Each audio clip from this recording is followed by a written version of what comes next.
Let's see.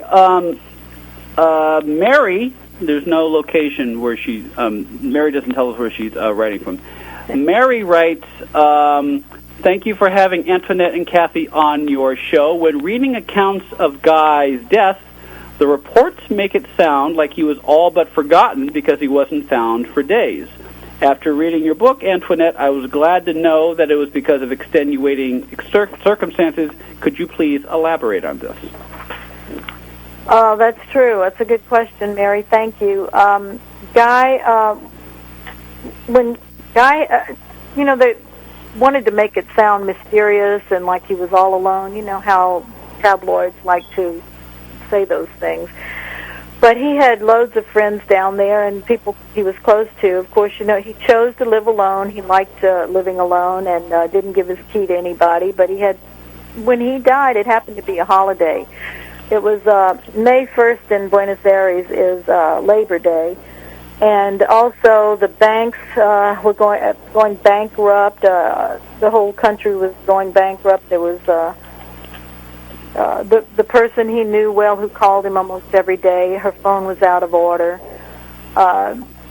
She kept thinking, what if he's calling? And he didn't know she was at work. It's very complicated, but when you read the book, you find out how weird it was. And most people who knew him thought sure he was out of town because he had talked about going to a friend's ranch around Labor Day.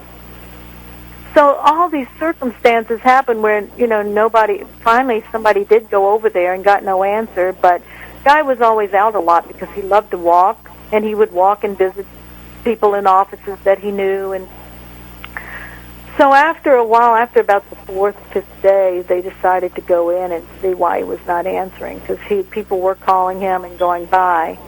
So it wasn't like he was totally forgotten and was living there by himself So I'm glad that was brought up because some of the Argentine papers tried to make it sound that way, or maybe the American papers did. But it was a lot of strange circumstances happening, and it was over a holiday too. So, ladies, it's hard to believe we only got a couple of minutes left. Want to ask you a sort of a final question, and I'd like you to each take your turns answering it. What did you learn about Guy Williams that surprised you the most as a result of this book?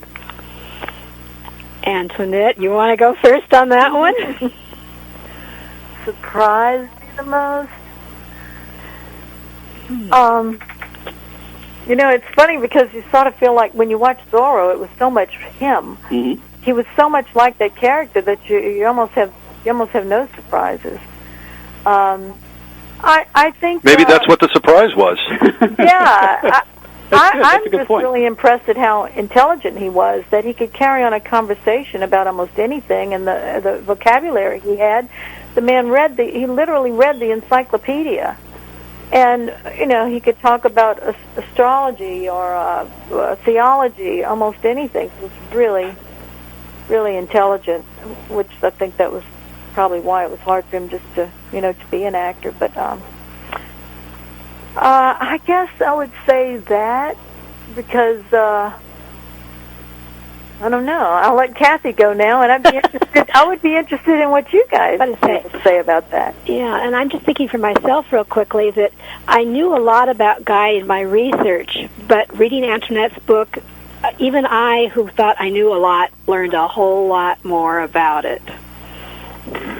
Well, again, I mean, besides the fact that he basically quit acting as a result of Lost in Space, I mean, it's just what a rich cultured man he was. I mean, he had many interests and was a success in many ways outside of acting, even though he was successful as an actor. Right. He loved life. He loved good foods. He was a good cook. He even wrote a cookbook with his wife that he continued to, it was never published, but they did that one summer, when he was off of Lost in Space. He spent a lot of time with his family. They got into a little business that Jan had thought of. They made Panforte, which is an Italian, like a big cookie. Okay, and I hate to cut you short, Antoinette, but the music is playing, which means we are plumb out of time. And it's hard to believe it went by so fast. The name of Antoinette's book is Guy Williams, The Man Behind the Mask. Guy Williams, The Man Behind the Mask. You can order it by going to www.bearmanormedia.com,